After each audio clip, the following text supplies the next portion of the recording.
Chapter 1. The Pale Wind. The train chugged steadily through the bleak Transylvanian landscape.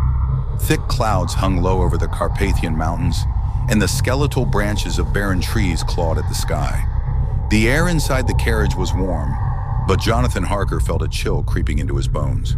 He rubbed his hands together and glanced at his pocket watch. The hands trembled toward midnight.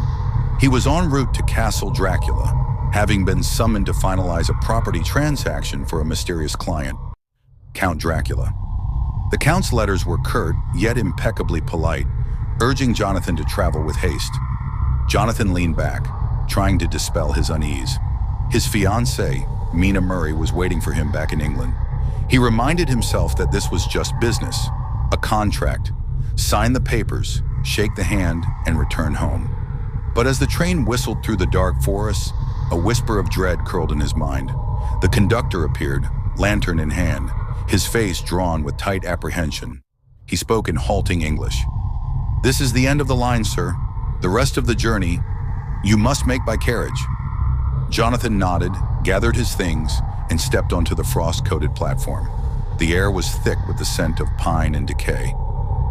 Chapter 2. The Devil's Carriage.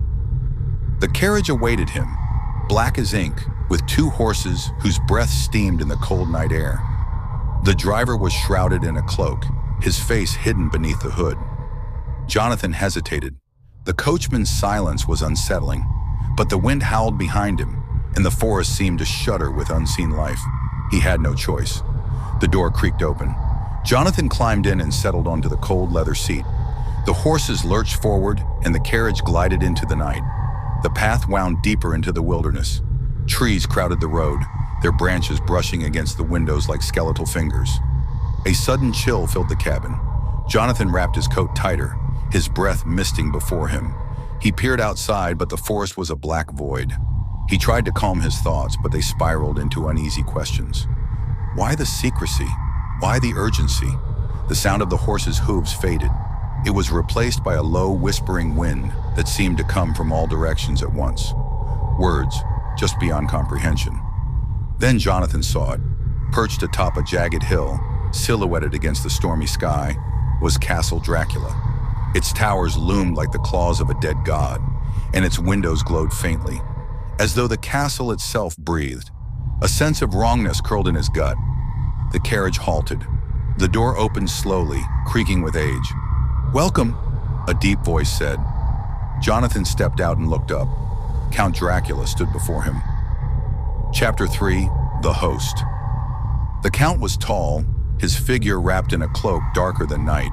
His hair was slicked back, exposing a pale forehead that gleamed like alabaster.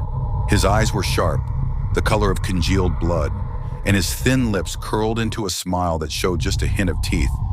Too sharp, too white. "Mr. Harker," Dracula said, his voice a silky purr. "You've had a long journey. Welcome to my home." Jonathan swallowed the lump in his throat and nodded. "Thank you, Count. It's an honor to be here." "Come," Dracula said, gesturing toward the immense doors of the castle. "We must get you warm." They entered the grand hall. The air was thick with the scent of dust and old stone. Ancient tapestries hung like decaying flesh on the walls. The flames in the fireplace cast long, dancing shadows. Dracula led him to a chair by the fire. "Please sit. You must be exhausted." Jonathan sank into the chair, grateful for the warmth. The Count sat opposite him, hands steepled beneath his chin, watching him with unsettling intensity. "Transylvania," Dracula said softly, "is a land of ancient traditions.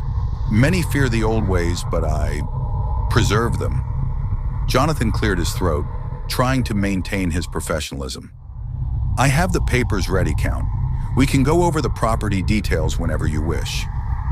Dracula's eyes gleamed. "All in good time. For now, you need rest." Jonathan's eyelids felt heavy. He realized too late that the wine in his hand was half empty, and a strange lethargy tugged at his limbs. Dracula's voice softened to a whisper. "Sleep, Mr. Harker. The night is still young." Chapter 4. The Locked Door. Jonathan awoke to darkness. The fire had died to glowing embers. He shivered and sat up. The castle was deathly silent. A sense of unease coiled in his stomach. He remembered the strange drowsiness, the way Dracula had watched him. He needed to clear his head. Grabbing a candle, he ventured out into the corridor. The flame flickered, casting erratic shadows along the walls. The castle's silence was oppressive, a living thing that seemed to press against his ears. He wandered the labyrinthine halls. The portraits of long-dead figures were